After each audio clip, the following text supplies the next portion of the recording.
खास हरियाणा देखने वाले भाई सारे दर्शकों ने सोनू बाली की राम राम। इस टाइम पे भाई छेत्रगांव में मौजूद हैं और हमारे साथ में जो पूर्व में विधायक रही हैं प्रेमलता जी और जो मौका पे कांग्रेस के प्रत्याशी हैं ब्रजेंद्र सिंह, उनकी माता जी हैं। राम राम जी। राम राम जी। तो लगातार चाय के प्रोग्राम चल रहे हैं, प्रचार कार्य चल रहा है, पहले तो रिस्पॉन्स बताओ किस तरह का आ रहा है? जितना रिस्पांस अब की बार मिलने लग रहा है ना, इतना तो पहले कभी नहीं मिला। यानी हम तो जो सब खुद हैरान है इस बात से कि पहले मैंने 52 साल हो गए राजनीति करते हैं, लेकिन जितना उत्साह जवान बच्चों में और परिवारों में अब की बात देखने को मिल रहा है ना, आप ये सोचो बस जमा बेड़ा पार है। छेत्रगांव वाले तुमने जब बात करी थी कहते हम पिछली बार पछतारे में हमने कोई बका के चले गया था, मैडम जी ने सबसे ज्यादा काम करे थे। तो किस तरह का आप छेत्रगांव एक तरफा होगा या फिर? देखो मैं तो एक बात कहूँ, चाहे छात्र हो, चाहे अलेवा हो, चाहे नगूरा हो, जो करसिंध हो, ये सारे बड़े बड़े गांव हैं। अब जैसे अलेवा में 11,000 तो ऊपर वोट हैं, छात्र में 9,000 तो ऊपर वोट हैं, इसी तरह नगूरा में 2 पंचायत हैं, करसिंधु कदे नहीं हमारे साथ था। यानी मैं जहाँ भी हम जाओ है ना, सबके चेहरे पे एक ही बात है, बोला जी पिछली गलती दोहराओगे नहीं और ये तो आपने इतने भारी मतों से हम जिताएंगे कि आप भी देखियो टाइम जवाब होगा। तो जो आपके कंपटीशन में पिछली बार थे अब की बार तो कहीं नजर नहीं आ रहे हो? नहीं, कंपटीशन में तो 20 कैंडिडेट हैं वैसे तो, जिसमें से 14 तो निर्दलीय हैं और 6 वो हैं जिन पार्टी के हिसाब से टिकट मिल रही है। लेकिन मैं तो लोगों की भावना की बात करूँ हूँ, कोई तो पूछे ना कि भाई दूसरा कौन है, बोला कोई है नहीं मेरी टक्कर में, तो वो तो परसों पता लगेगा और 8 ना फिर पिक्चर साफ हो जाएगी। कुछ लोगों का सवाल था कि भाई छेत्रगांव में कॉलेज तो आ गया था, उसकी बिल्डिंग क्यों नहीं बन पाती? देखो, जब मैं वहां से चुनाव हार गई तो मुख्यमंत्री का टेलीफोन आया था चौसा के पास, तो वो कहने लगे जी हमने आपको 2 कॉलेज देने थे जो सरकारी कॉलेज हैं, तो कहाँ बनवाना चाहो आप? वो कहने लगे उस टाइम प्रेमलता एमएलए थी, इसी से बात कर लो।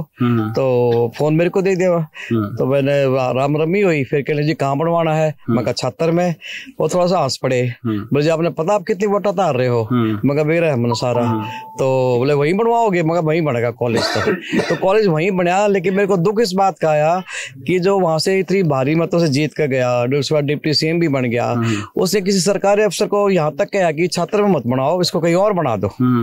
तो जहाँ यानी इतनी वोटों जीतने के बाद भी इसके मन में इतनी दुर्भावना कि यहाँ ना बने, और इसी कारण यहाँ पे 2 कमरों में कॉलेज लग रहा है। बिल्कुल। अब अलेवा का कॉलेज 2.5 साल में बन के तैयार हो गया था, यानी 22 कॉलेज मंजूर हुए थे, बाद में तो खैर वो डीजीपी बन गए थे, और सबसे मतलब सुंदर कॉलेज, बढ़िया कॉलेज हमारा बनकर तैयार हुआ अलेवा में। कम से कम 10 गाँव को उसका फायदा है। अब सबकी उम्मीद ये है कि सरकार में आप जीते तो पड़े हो, सरकार में भी हिस्सा होगा, तो हमारा सबसे पहले कॉलेज बनवा दियो। तो मेरा तो पहला काम ये रहेगा कि पहले कॉलेज बन की बिल्डिंग शुरू हो जाओ बननी। मैं जब सर्वे कर रहा था, सर्वे के दौरान एक बड़ी समस्या सामने आ रही थी कि जो गुड़ियां हैं कहीं पे भी जावा पढ़ने के लिए बस की सुविधा बिल्कुल नहीं। चलो ठीक है, छोरे तो लटक के बीजे हैं, लेकिन जो हमारी मातृशक्ति है उसके लिए काफी ज्यादा परेशानी है। तो सरकारी साधन कुछ नहीं है यहाँ पर, वो भी करवा देंगे। मैं तो जब एमएलए थी मैं तो बहुत बसें चलवाई, बल्कि मैं उनको ये कहा करती रूट बना दो, 8-10 गांव का रूट बना दो कि वहां से बस चले और हमारे गांव से होते हुए निकले, जाते टाइम भी आते टाइम भी, टाइम तुम बता दो ताकि उसी हिसाब से वो रुके और बसें चली भी। फिर मुझे पता लगा कुछ बसें बंद भी होगी, फिर मैंने जीएम से बात करी, वो कहला जी बसें असल में सवारी कम होंगी ना तो फिर हटानी पड़ जाओ हैं, लेकिन जब छात्र का तो इतना मतलब बड़ी संख्या में बच्चे वहां पढ़ने वाले हैं तो उनको बहुत सुविधा हो जाएगी, खासकर लड़कियों को। जो पिछला कार्यकाल रहा है दुष्यंत चौटाला जी का, तो उसमें कौन सी कमियां हैं जो नहीं दूर करी, दुरुस्त होनी चाहिए थी, जो उचाणा को वाकई में? देखो, कमियां तो मेरे हिसाब से इतनी हैं, जो मेरे जितने भी काम थे ना सबके पैसे तक मंजूर हो रहे थे, लेकिन काम कोई सिरे चढ़ा ही नहीं। तो मैं करोड़ों रुपए के काम थे जो मेरे बनने थे। बधाने का ये आपका मैंने वो लड़का गुजरा था पवन था, उसके नाम से मैंने हॉर्टिकल्चर सेंटर का सब सेंटर लेके आई थी मैं। बहुत ज्यादा बुरा हाल है। और इसी तरह ये पेगा ना कौन सा काम है वो पेगा में हुआ था, ड्राइविंग स्कूल। पेगा में ड्राइविंग स्कूल का था। 11 बनने थे, अकेला पेगा था जिसमें जो गाँव में बनना था। तो सरकार ने थोड़ा सा आनाकानी भी करी, तो कहने लगे जी कहीं और बता दो। मैं जब मेरा हल्का सारे गांव का, तो मैं शहर तो बनाना चाहूँ इसने, तो मगर बनाएगा तो पेग गांव बनेगा। 10 एकड़ जमीन भी दे दी थी, लेकिन उसमें भी कुछ नहीं होया। तो आरोही स्कूल एक ही है बुढ़ायण के अंदर, क्या और भी है? वो केंद्रीय विद्यालय जींद जिले का एक ही स्कूल बनना था, केंद्रीय विद्यालय। वो पहले रामराय में था, लेकिन डीसी थे उस टाइम विजय सिंह जी, उन्होंने मेरे को फोन करके बताया कि जी वहां तो बनना मुश्किल है, जमीन का कोई झगड़ा है, आप कोशिश कर लो।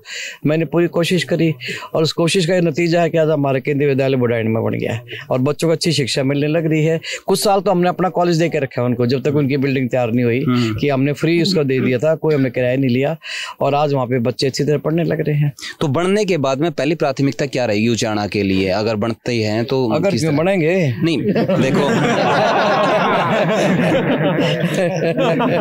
पहली प्राथमिकता क्या रहेगी उचाना के लिए? देखो प्राथमिकता तो ब्रजेंद्र सिंह तय करेंगे, क्योंकि वो IAS अफसर हैं, बड़े पढ़े लिखे हैं, समझदार भी हैं, यानी पूरे हिंदुस्तान में 9वां रैंक आना कोई मजाक नहीं है, और वो भी एक IAS का, और उनकी तो 2032 तक की सर्विस भी रह रही थी। लेकिन मैं तो संस्कारों की बात कहती हूँ। चौहान साहब ने एक बात कही थी कि मैं 70 पार कर लिया और तो अब राजनीति में आ जा। उसने ना तो वो ये भी कैस कहा था रिटायर होने तक करने दो, मैंने फिर आ जाऊंगा, राजनीति में कोई उम्र तो होती नहीं, लेकिन उसने तुरंत इस्तीफा दिया और हमारे बीच में आ गया वो। तो वही तय करेंगे कि पार्टी क्या है, कुछ हम अपना प्रेशर बनाएंगे। देखो पढ़ना एक अलग बात है, लेकिन तजुर्बा बड़ी बात है। तो तजुर्बा कह रहे थे, क्योंकि ऑन स्टेज भी जब यहाँ पे छात्र में जनसभा हो रही थी उसमें भी यही बात कह रहे थे कि तजुर्बा मैं सीखने लग रहा हूँ और पढ़ाई मेरे पास में है, तो दोनों मिला के नहीं काम करूंगा। तो तजुर्बे के तौर पर कुछ ट्यूशन वगैरह तो चलवाया होगा ना आपने? तजुर्बा तो चौहान साहब का काम आओगा, कुछ मेरा काम आओगा, दोनों मिलकर उसने और ऊपर उठाएंगे और अपने काम मतलब 3 गुना काम फालतू काम हो गए। मैं तो ये भी कह सकूँ हूँ, क्योंकि देखो जो सरकारी अफसर है ना, ये 1998 बैच के IAS हैं, जितने भी नए अफसर हैं वो सारे इनसे पता नहीं कितने साल जूनियर हैं। तो सरकारी अफसर तो फोन करके बताओ भी है कि जी हमने आपका काम, सर हमने आपका काम कर दिया। हम तो फिर भी DC साहब SP साहब कह के बोल रहे हैं और वो टाल भी दे हैं, लेकिन विजेंद्र को कोई टालता भी नहीं। उन्हें पता है कि भाई ये 4 जगह DC रह लिया, 3 साल चंडीगढ़, 3 साल फरीदाबाद, 3 साल पंचकुला और कुछ महीने यमुनानगर भी रहा था यो। तो उसको ये पता है भी काम कैसे निकाला जाओ है, तो उसको कोई ये नहीं घुमा नहीं सकता। यानी कि पूरी अंदर तक की जानकारी है, सारी जानकारी है। देखो हमने डबल फायदा होगा, एक तो पॉलिटिशियन बन तो गया ही वो, एक उसको प्रशासनिक अनुभव जो है वो आगे काम आओगा हमारे, और उसमें हम यानी डबल काम बनेंगे हमारे। मैं तो ये भी कहूँ। तो अंत में उचाना की जनता को कुछ संदेश? उचाना की जनता को ये संदेश है, परसों वोट पड़ेंगी 5 तारीख ने, घंटों के हिसाब से टाइम घटने लग रहा है और भारी मतों से हम जीतेंगे, मतलब उचाना से, यानी रिकॉर्ड बनाएंगे अब की बार हम। बिल्कुल, थैंक यू। ठीक, तो आपने क्या कुछ लगा है भाई उचाना के अंदर किस तरह का जो माहौल चला हुआ है, कौन है जो आपकी पसंदीदा यानी कि सीट का जो दावेदार है वो कौन है? नीचे कमेंट बॉक्स में आप जरूर बताइए, वीडियो ना शेयर कर दिए। मिला नेक्स्ट वीडियो, तब तक के लिए जय हिंद, वंदे मातरम, जय जवान जय किसान।